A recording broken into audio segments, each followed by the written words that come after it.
Good evening, नमस्कार, जय हिंद, राम राम सभी बच्चों को। कैसे हैं आप सभी? उम्मीद करता हूँ अच्छे होंगे, स्वस्थ होंगे, बेहतर होंगे। मैं आप सभी का एजुकेटर संदीप सिवात स्वागत करता हूँ आप सभी बच्चों का आज के अपने इस हरियाणा जी के लाइव सेशन में। जितने भी बच्चे मेरे साथ जुड़ चुके हैं, उम्मीद करता हूँ ऑडियो वीडियो एकदम परफेक्ट होगी, क्लियर होगी, ओके होगी।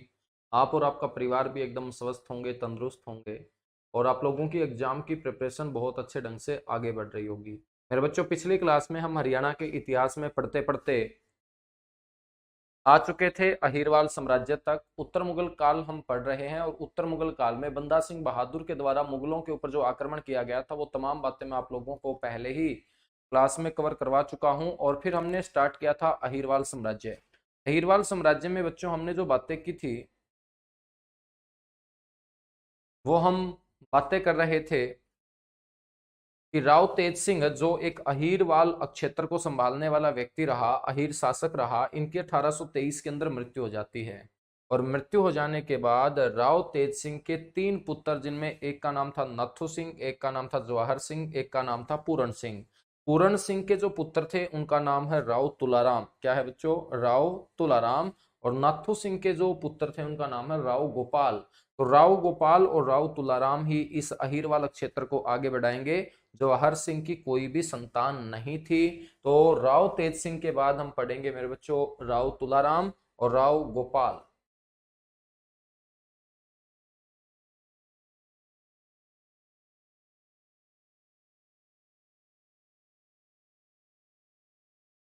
हेडिंग डालिएगा राव तुलाराम।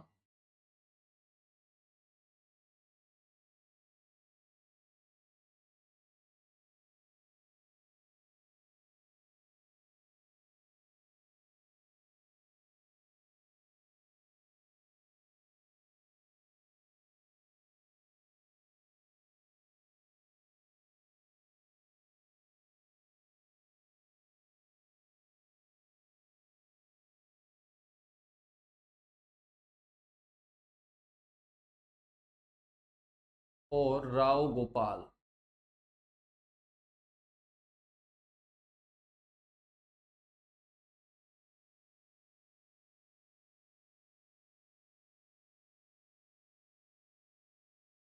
तो बच्चों ध्यान रखना है कि दोनों के दोनों जो ये अहीर शासक हुए, इन्होंने 1857 की क्रांति में अहीरवाल क्षेत्र का क्या किया था? नेतृत्व किया था। सबसे पहले पॉइंट आपको ध्यान रखना है, 1857 की क्रांति में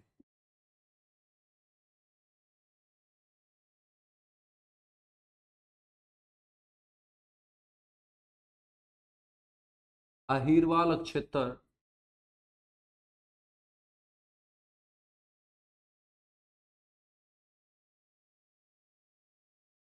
जिसमें अपने हरियाणा का रेवाड़ी और महेंद्रगढ़ शामिल है।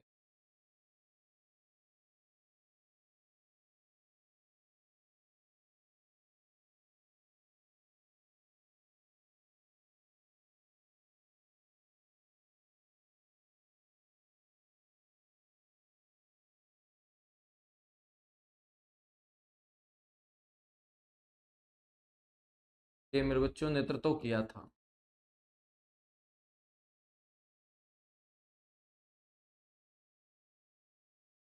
राव तुलाराम के बारे में हम बात करें तो राव तुलाराम का जो जन्म हुआ था,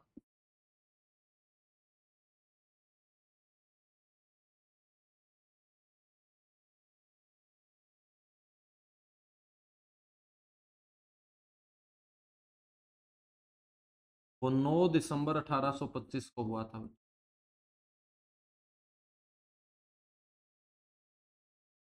9 दिसंबर 1825 को ये पैदा हुए रामपुरा गांव के अंदर।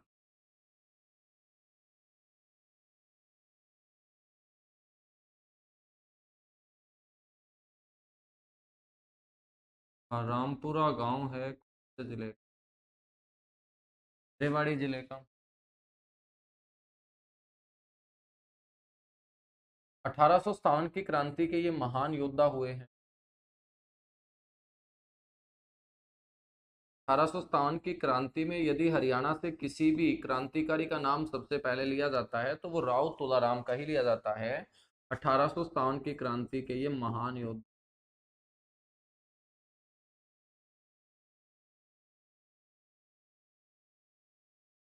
बच्चों इन्हें हरियाणा का राजनायक कहा जाता है।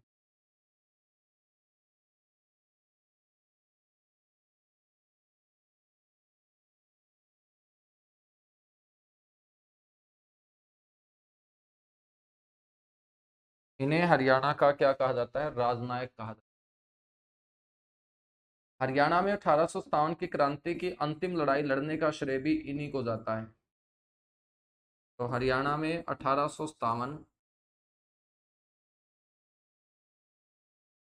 की क्रांति की अंतिम लड़ाई।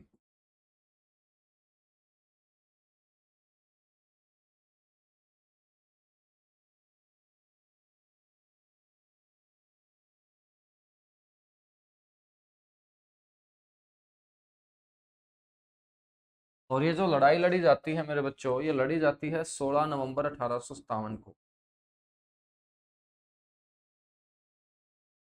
16 नवंबर 1857 को जो ये लड़ाई लड़ी जाती है, ये नसीबपुर नामक गांव के अंदर लड़ी जाती है, जिसे हम नसीबपुर की लड़ाई भी बोलते हैं।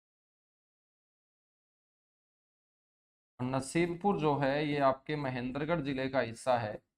तो महेंद्रगढ़ जिले के क्षेत्र नारनौल के अंतर्गत आने वाला गांव है नसीबपुर। यहीं पर 1857 की क्रांति की अंतिम लड़ाई लड़ी जाती है। इस लड़ाई के अंदर हम बात करें तो एक साइड थे मेरे बच्चों राव तुलाराम,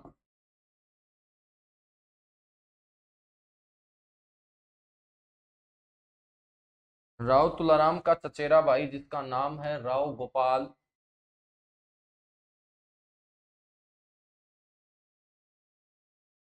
हिसार से मेरे बच्चों एक व्यक्ति जिसका नाम है शहजादा मोहम्मद आजम।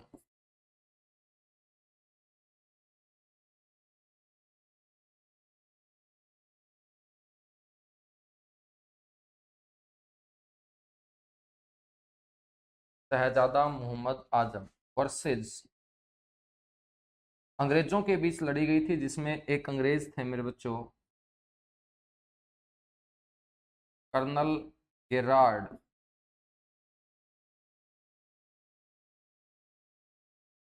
हम बात करें तो अपने ये जो दो क्रांतिकारी हैं जिसमें राव गोपाल और शहजादा मोहम्मद आजम, इनकी मृत्यु हुई थी। साथ के साथ कर्नल गेरार्ड की भी मेरे बच्चों क्या हुई थी, इस लड़ाई में मृत्यु हुई थी।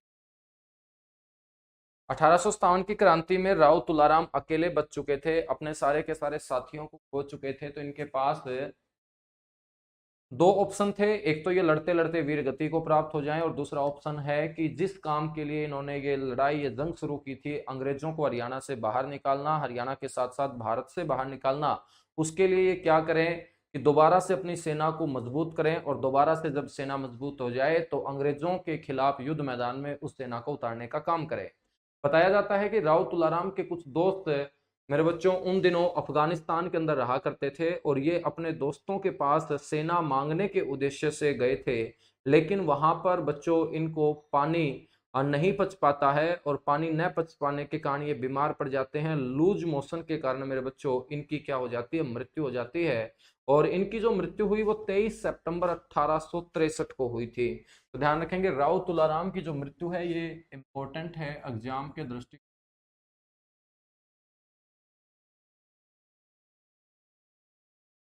राव तुलाराम की मृत्यु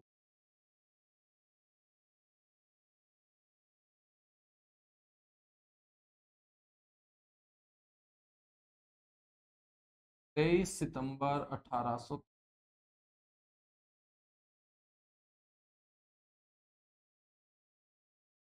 और मृत्यु हुई थी मेरे बच्चों कहाँ पर? काबुल। काबुल जो किसकी राजधानी है? अफगानिस्तान की।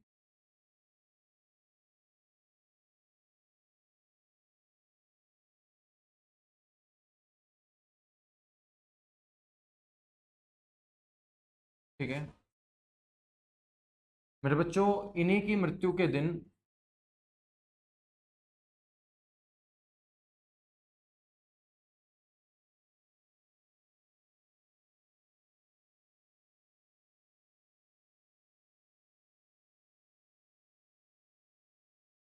इन्हीं की मृत्यु के दिन हरियाणा में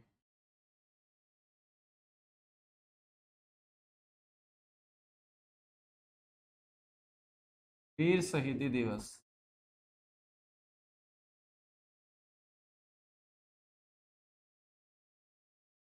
दिवस मनाया जाता है?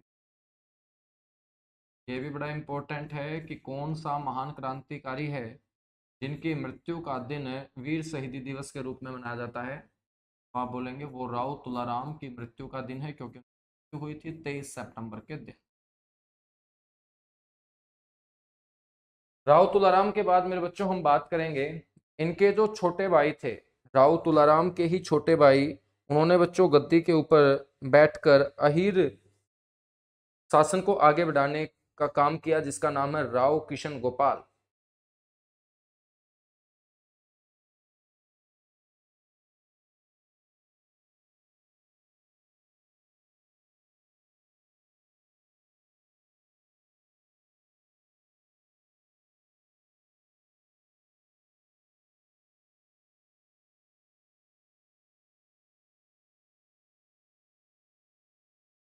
नेक्स्ट जो हम पढ़ेंगे वो पढ़ेंगे राव किशन गोपाल।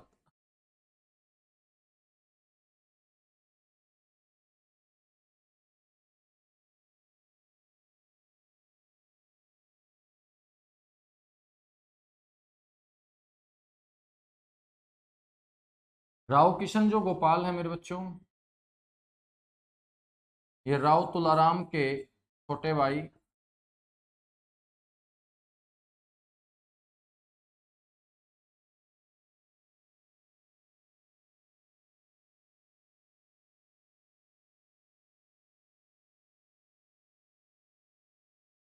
राव तुलाराम के ये छोटे भाई ब्रिटिश सेना के अंदर मेरे बच्चों ये भर्ती थे।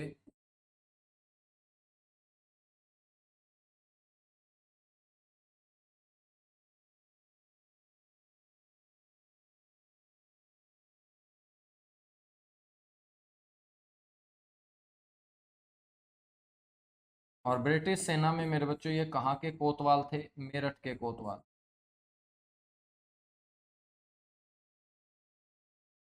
और मेरठ से ही 1857 की क्रांति की शुरुआत हुई थी। 1857 की क्रांति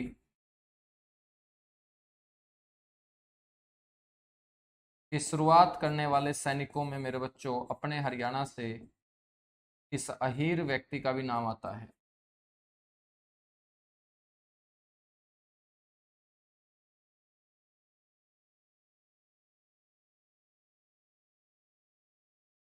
करने वालों में से ये क्या थे? एक थे। नसीबपुर के युद्ध में भी इन्होंने भाग लिया था। जो हरियाणा के अंदर 1857 की क्रांति की अंतिम लड़ाई मैंने आपको पढ़ाई है,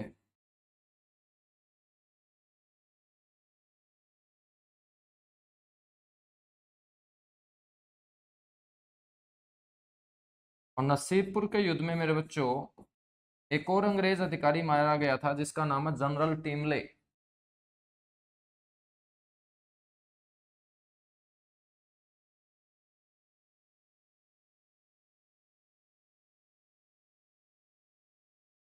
जनरल टीमले को नसीबपुर में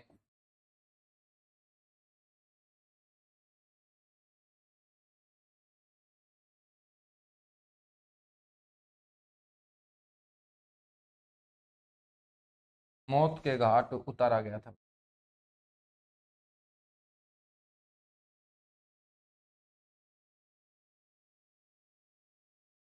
ठीक है, तो ये है राव किशन गोपाल, जल्दी से नोट कीजिएगा, उसके बाद हम आगे बढ़ेंगे। राव किशन गोपाल के बाद हम बात करेंगे प्राण सुख यादव की।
चलेगा। नेक्स्ट आपको ध्यान रखना है, प्राण सुख यादव।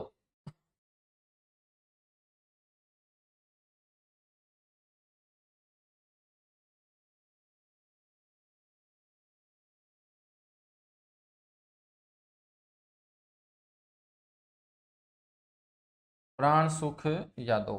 प्राण सुख यादव जो हैं बच्चों, ये महाराजा रणजीत सिंह के दोस्त हुआ करते।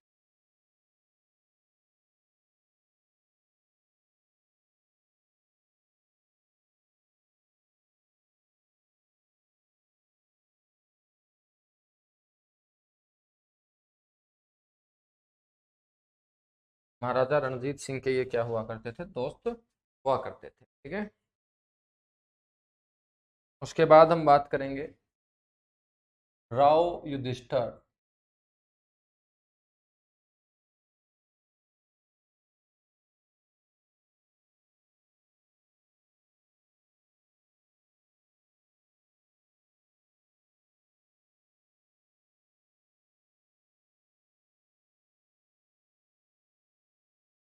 राव युधिष्ठिर।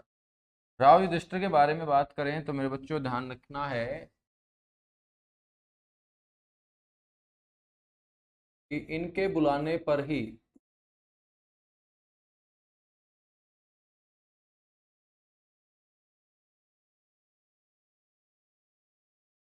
स्वामी दयानंद सरस्वती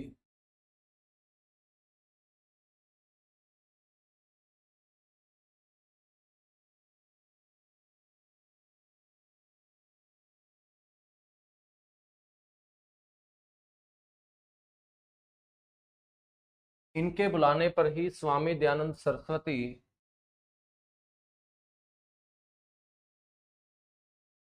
सबसे पहले मेरे बच्चों रेवाड़ी आए थे।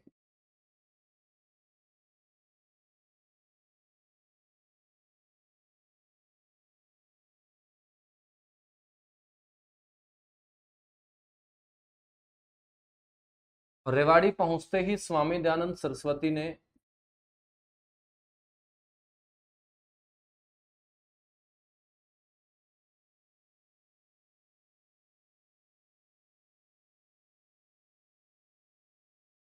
रेवाड़ी पहुंचते ही सबसे पहले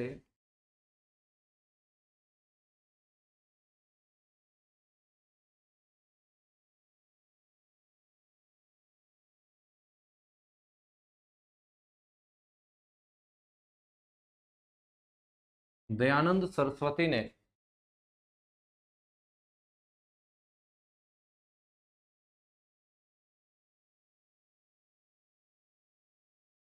नंद सरोवर के किनारे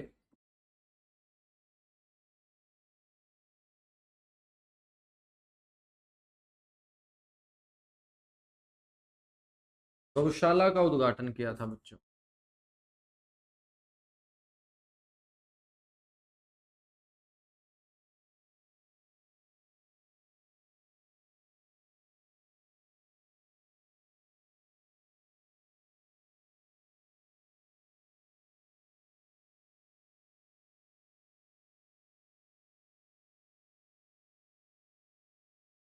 गौशाला का उद्घाटन किया था। ठीक है। ये राव युधिष्ठिर थे जिनकी बदौलत स्वामी दयानंद सरस्वती सबसे पहले यहाँ पहुंचते हैं, और इन्हीं के समय रेवाड़ी में आर्य समाज की शाखा स्थापित की।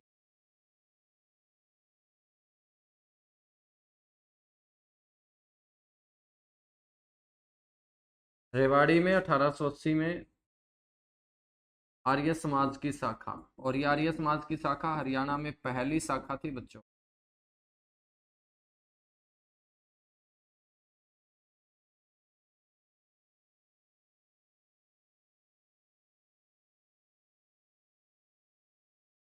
तो इसी के साथ ये हमारा अहिरवाल जो साम्राज्य है ये क्या होता है, कंप्लीट होता है। अहिरवाल के बाद हम पढ़ेंगे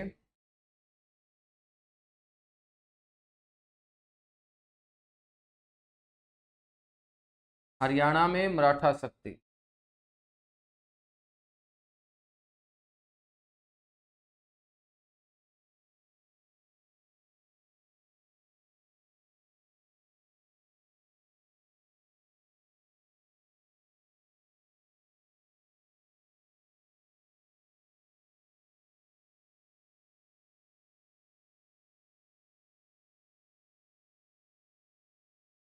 हरियाणा में मराठा शक्ति के बारे में बात करेंगे। तो अब हम अपने हरियाणा के अंदर मराठों को लेके आए। ठीक है मेरे बच्चों, हम बात करें कि जो मराठा सबसे पहले हरियाणा के अंदर आया था उसका नाम है खांडेराव। मल्हार राव होलकर के ये पुत्र थे और 1753 में पहली बार इन्होंने मेरे बच्चों दिल्ली के अंदर प्रवेश करने का काम किया था। ठीक है, तो दिल्ली के साथ लगते अपने हरियाणा में भी सबसे पहले जो मराठा बच्चों आएगा उसका नाम होगा खांडेराव मल्हार राव होलकर के, ये क्या थे, पुत्र थे। तो हम बात करेंगे मराठा शक्ति में सबसे पहले 1753 की।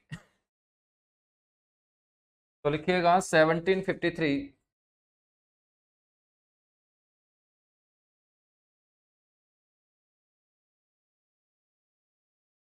मराठा खंडेराव द्वारा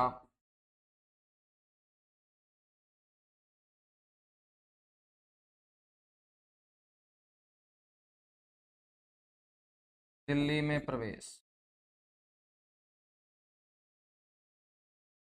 बच्चों हम बात करें तो दिल्ली के अंदर उस समय जो बैठे हुए थे वो आलमगीर बैठे हुए थे, और बात है 1754 की। और मराठों की कृतज्ञता को देखते हुए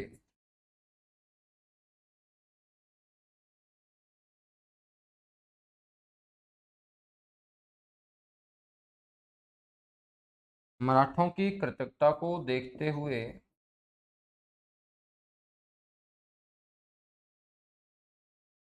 आलमगीर द्वारा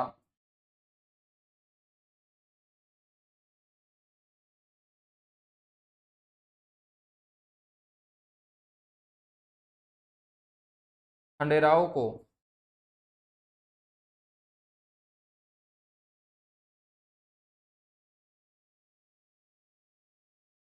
हरियाणा का कुरुक्षेत्र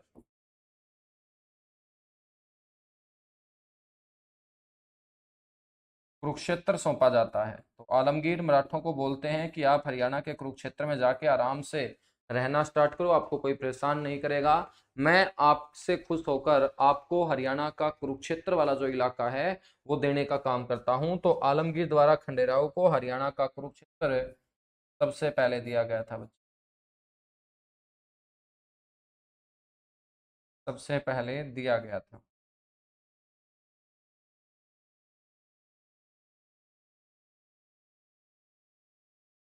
ठीक है बच्चों, कुरुक्षेत्र के अंदर मराठों ने अपने पैर जमाते ही धीरे धीरे आसपास के इलाकों में भी अपनी जो पकड़ है वो मजबूत करने का काम करना शुरू कर दिया था। बहुत सारे जो छोटे छोटे क्षेत्रों को संभालते थे राजा, उन्होंने बच्चों मराठों से कभी लड़ने का काम ही नहीं किया। मराठों के एक बार बोलते ही वो सारे के सारे मराठों के गुलाम हो जाते हैं, मराठों की अधीनता स्वीकार कर लेते हैं।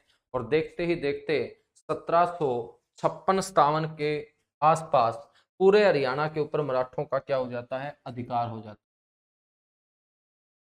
तो लिखिएगा 1756-57।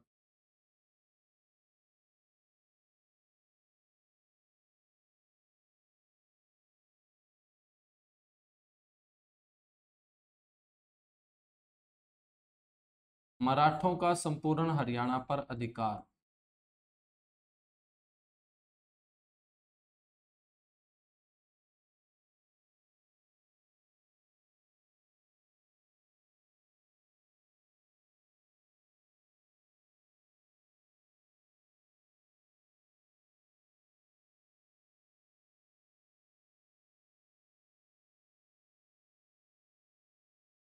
मराठों का संपूर्ण हरियाणा के ऊपर क्या हो जाता है, अधिकार हो जाता है मेरे।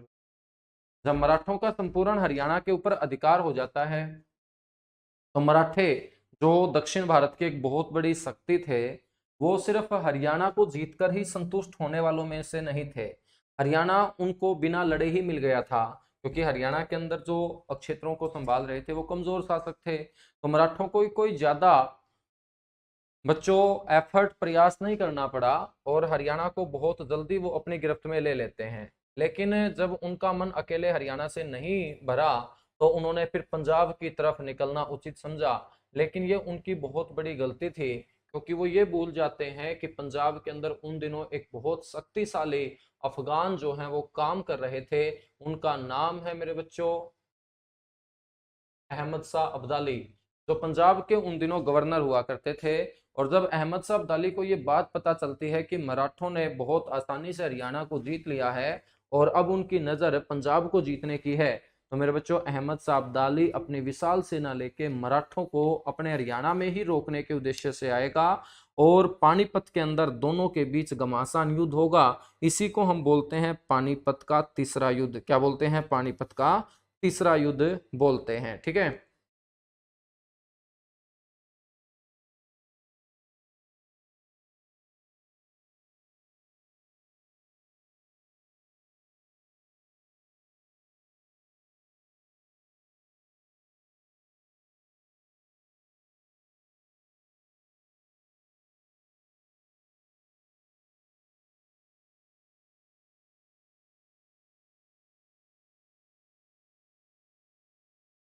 तो 1756-57 के बाद मैं आपको 1760 और पढ़ा रहा हूँ, फिर 1761 में हम पानीपत की तीसरी लड़ाई पढ़ लेंगे।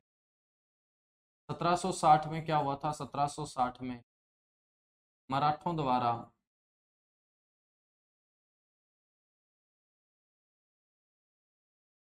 निजावत खान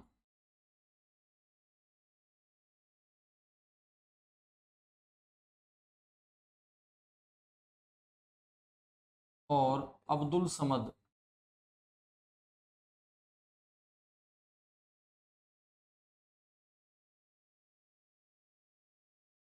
खां को हराकर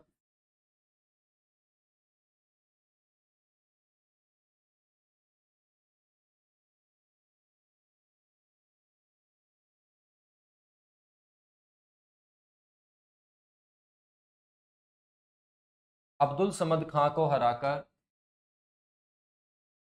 पुंजपुरा रियासत के ऊपर कब्जा कर लिया था बच्चों। पुंजपुरा रियासत के संस्थापक निजावत खां ही माने जाते हैं और इस रियासत को मराठे अपने अधिकार क्षेत्र में ले लेते।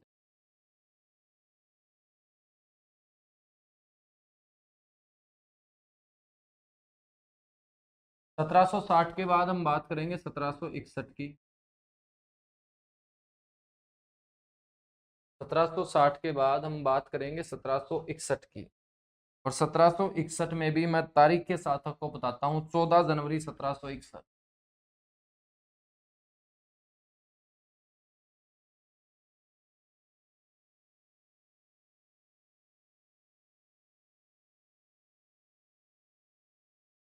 और 14 जनवरी 1761 को होती है मेरे बच्चों एक लड़ाई, इसे बोलते हैं पानीपत की तीसरी।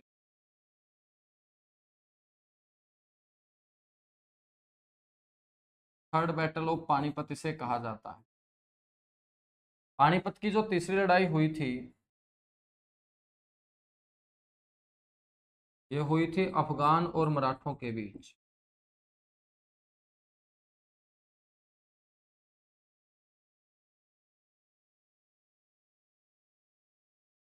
बच्चों हम बात करें तो अफगानों की तरफ से इस लड़ाई में थे अहमद शाह अब्दाली।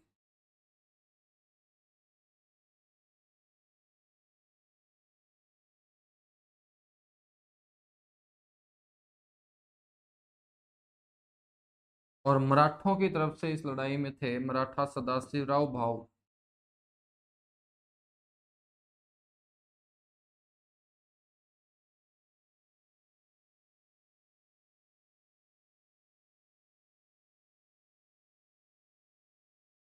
ठीक है।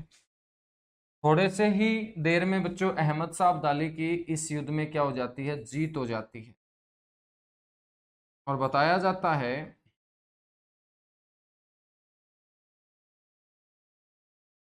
जाता है कि बच्चों मराठों का इतना खून अफगानों ने इस पानीपत की तीसरी लड़ाई में बहा दिया था कि युद्ध मैदान के अंदर खड़ा एक आम का पेड़ मराठों के खून के कारण काला पड़ गया था।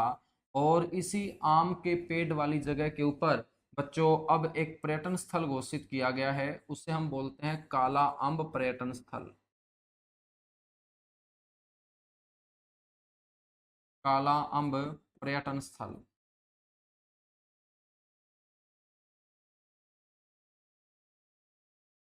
काला अम्ब पर्यटन स्थल कौन सी लड़ाई से संबंधित है? पानीपत की तीसरी लड़ाई से। जो पानीपत की तीसरी लड़ाई में मराठों का खून बहा था, उस खून की गवाही देने वाला पर्यटन स्थल है आपका काला अम्ब पर्यटन स्थल। ठीक है बच्चों, इस लड़ाई के बाद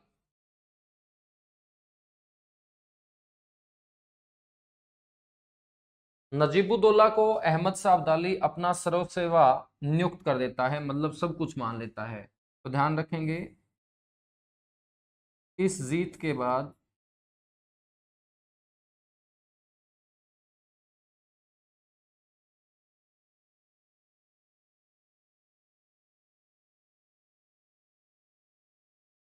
इस जीत के बाद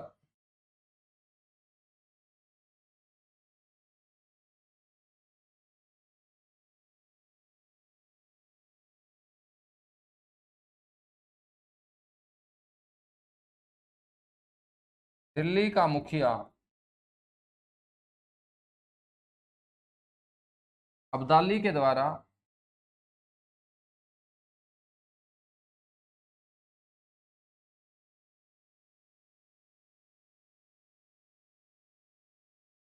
नजीबुद्दौला को मान लिया जाता है।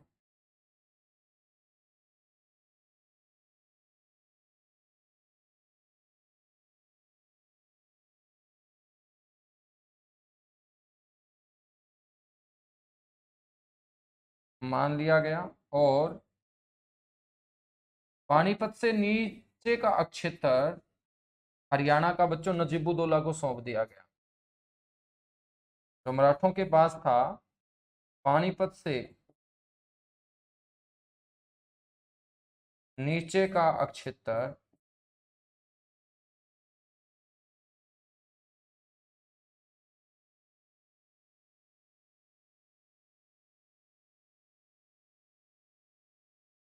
इन्हें सौंपा गया। ठीक है, और पानीपत से ठीक ऊपर का जो क्षेत्र था, जिसमें पानीपत आता है, आपका करनाल आता है, आपका कुंजपुरा आता है, कुरुक्षेत्र आता है, अंबाला आता है, ये पूरा का पूरा जो क्षेत्र है, अहमद शाह अब्दाली अपने एक सेनापति जिसका नाम था जैन खां, गवर्नर जैन खां को बच्चों सौंप के अपने क्षेत्र पंजाब वापिस लौट जाता है। तो एक बार जल्दी से इसको नोट कीजिएगा, उसके बाद हम आगे बढ़ेंगे।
चलेगा बच्चों, नोट कर चुके होंगे आप लोग।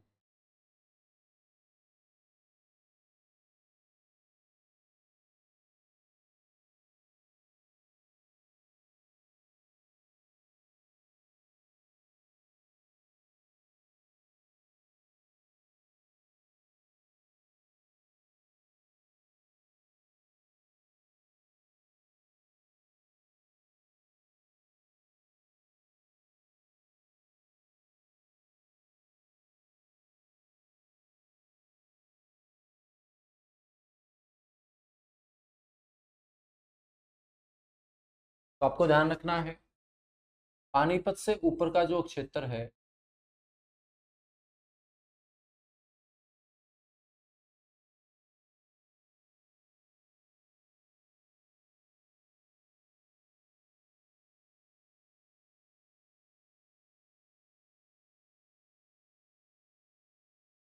गवर्नर जैन खां को सौंप दिया गया। अहमद शाह अब्दाली का सेनापति था ये गवर्नर जैन।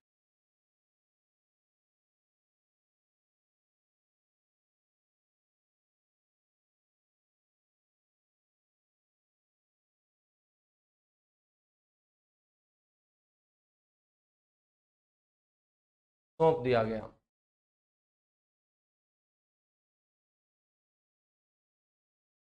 और अहमद शाह अब्दाली अपने क्षेत्र वापस लौट जाता है। बात है 1764 ईस्वी।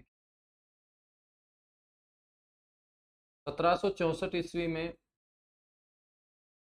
सिखों के द्वारा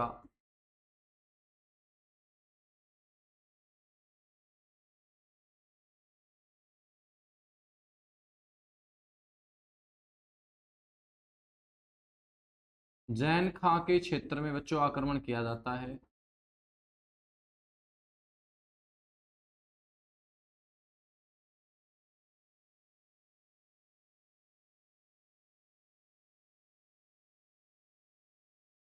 और जैन खां को मौत के घाट उतार दिया जाता है।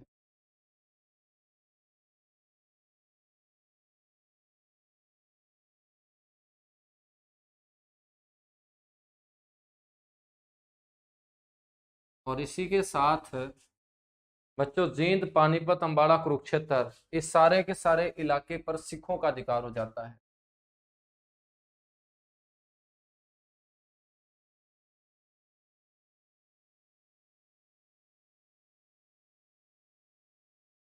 जींद, पानीपत, कुरुक्षेत्र, करनाल,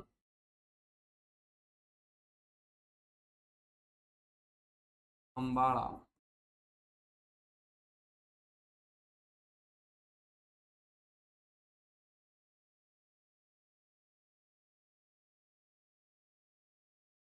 आदि पर सिखों का अधिकार।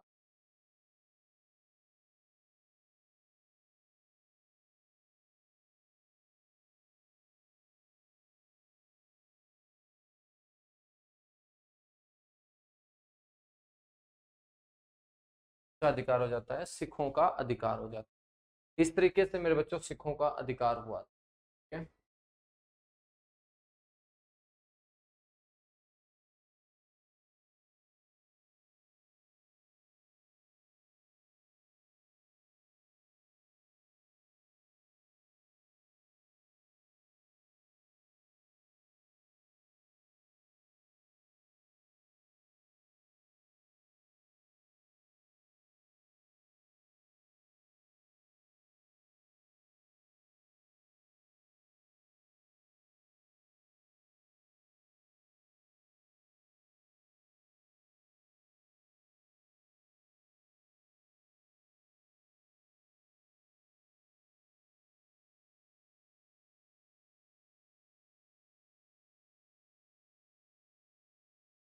बच्चों हम बात करें 1770 की,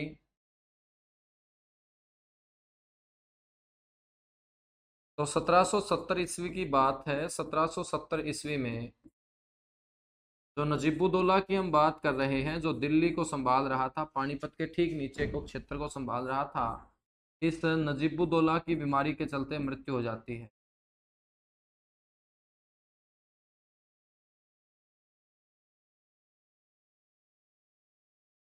और मृत्यु हो जाने के बाद इसका जो बेटा है जाम्बित खां, बच्चों वो उत्तराधिकारी बनता है।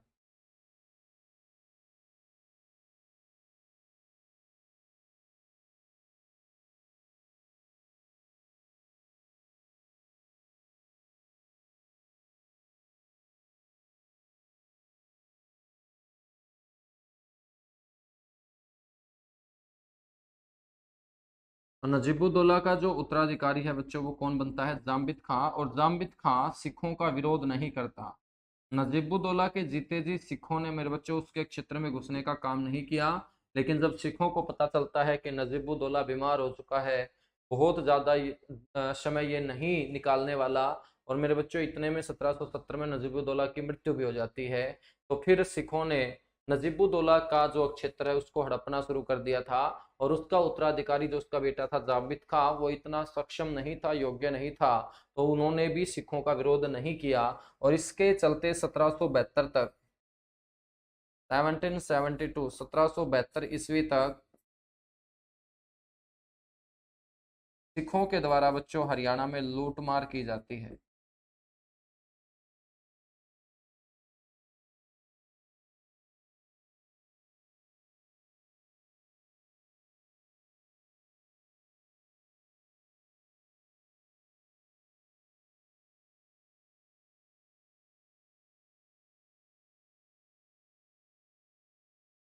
लूटमार की जाती है, ठीक है बच्चों। पानीपत की तीसरी लड़ाई के बाद जैसे सिख शक्ति हरियाणा में आई है, ऐसे ही बच्चों एक शक्ति थी जाट शक्ति।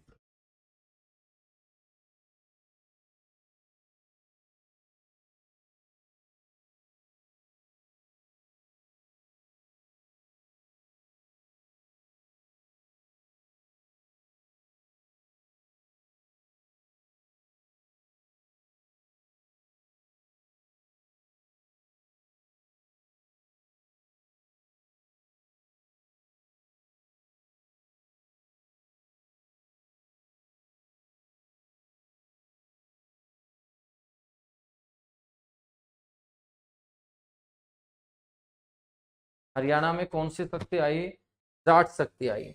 जाट शक्ति के बारे में हम बात करें तो मेरे बच्चों, जाटों का जो सबसे पहला नेता हुआ वो गोकुला हुआ है। तिलपत गांव फरीदाबाद का वो रहने वाला था, और तिलपत गांव फरीदाबाद के रहने वाले जाट नेता गोकुला से ही मेरे बच्चों जाटों की क्या होती है, अच्छे तरीके से शुरुआत होती है, ठीक है।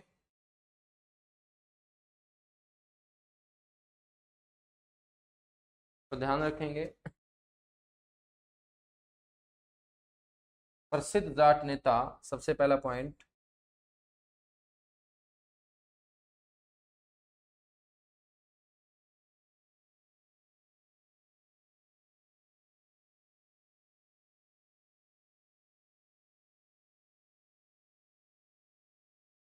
गोकुला।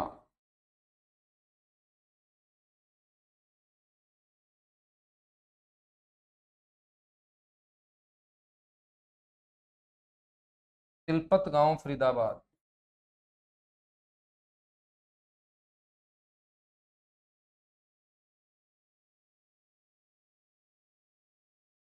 की मृत्यु होती है मेरे बच्चों 1670 में।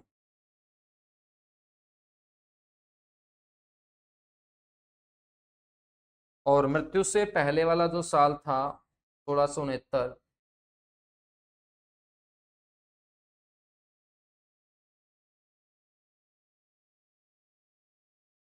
1669 में गोकुला के द्वारा बच्चों औरंगजेब के खिलाफ विद्रोह भी किया गया था। इसे जाटों का विद्रोह बोलते हैं।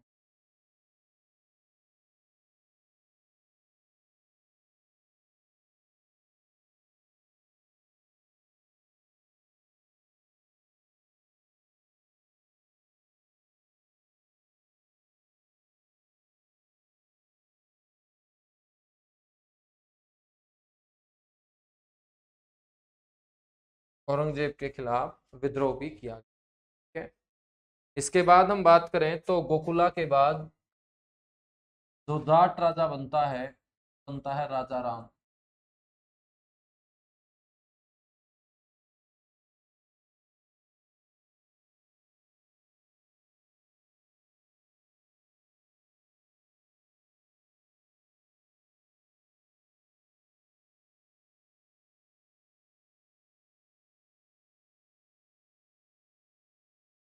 राजा राम।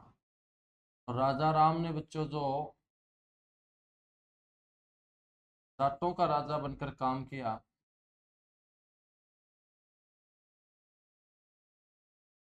1670 से लेकर 1688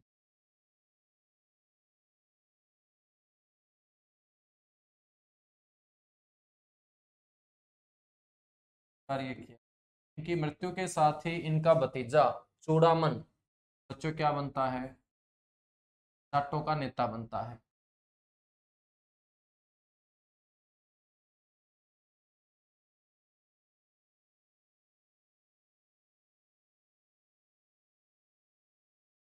तो राजा राम की मृत्यु के बाद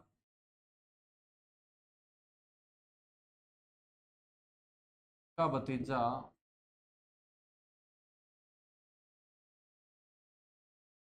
चूड़ामन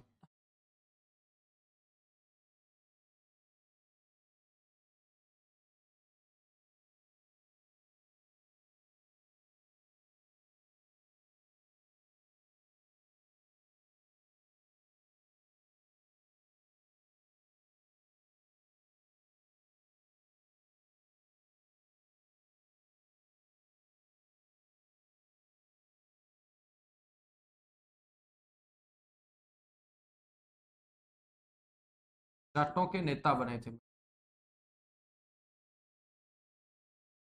चूड़ामन जाना जाता है औरंगजेब के साथ उलझने के लिए।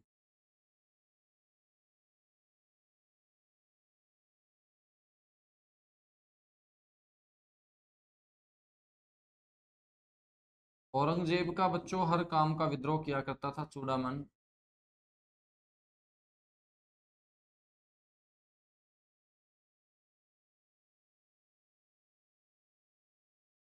और औरंगजेब और चूड़ामन आपस में एक दूसरे से उलझे रहते थे। चूड़ामन औरंगजेब के किसी भी काम से खुश नहीं था, इसलिए वो हमेशा उलझा रहता था। ठीक है।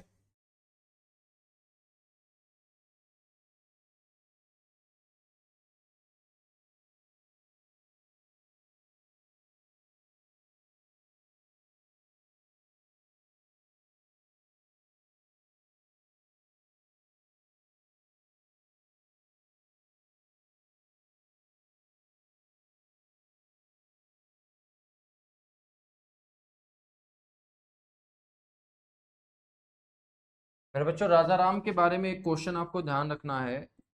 1688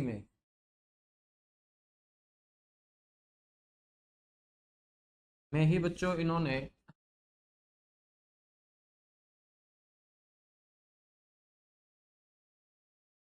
अकबर के मकबरे को भी लूटने का काम किया था।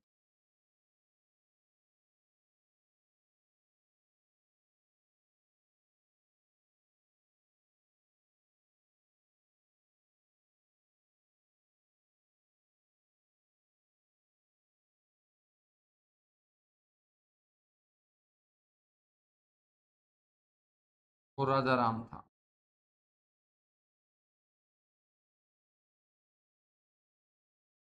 जाटों के सबसे प्रतापशील जो शासक हुए, जाटों के सबसे प्रसिद्ध जो शासक हुए, वो सूरजमल हुए हैं।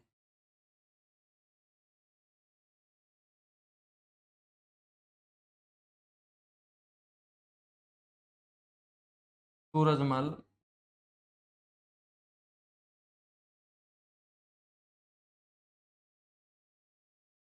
जो भरतपुर राजस्थान के रहने वाले थे। बच्चों सूरजमल को ही कहा जाता है जाटों का अफलातून।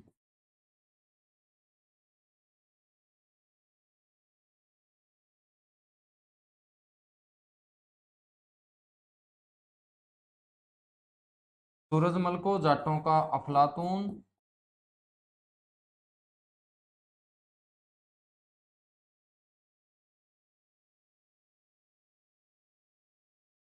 या जाटों का प्लूटो कहा जाता है।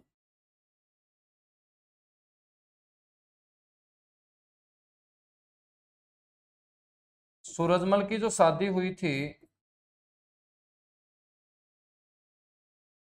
वो अपने हरियाणा के पलवल जिले के अंतर्गत आने वाले होडल को संभालने वाले काशीराम सोरोत की पुत्री किशोरी के साथ हुई थी। तो सूरजमल की पत्नी का जो नाम है मेरे बच्चों, वो किशोरी था।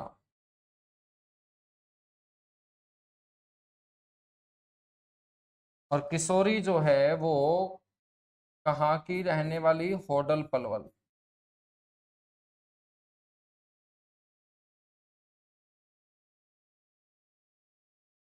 और बात करें तो किशोरी किसकी पुत्री थी, कांसीराम सरोत की।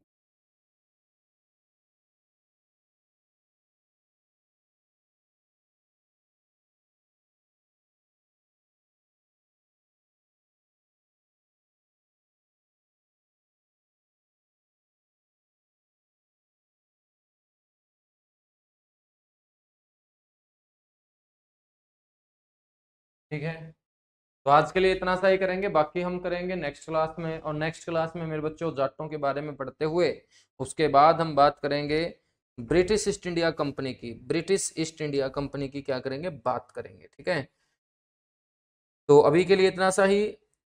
नेक्स्ट क्लास में मेरे बच्चों हम पढ़ना स्टार्ट करेंगे फिर ब्रिटिश ईस्ट इंडिया कंपनी के बारे में। तो जितना मैंने करवाया इसको अच्छे तरीके से आप लोग प्रिपेयर करते रहिएगा, अच्छे तरीके से आप लोग कवर करते रहिएगा। ठीक है, चलेगा। Thank you, bye bye.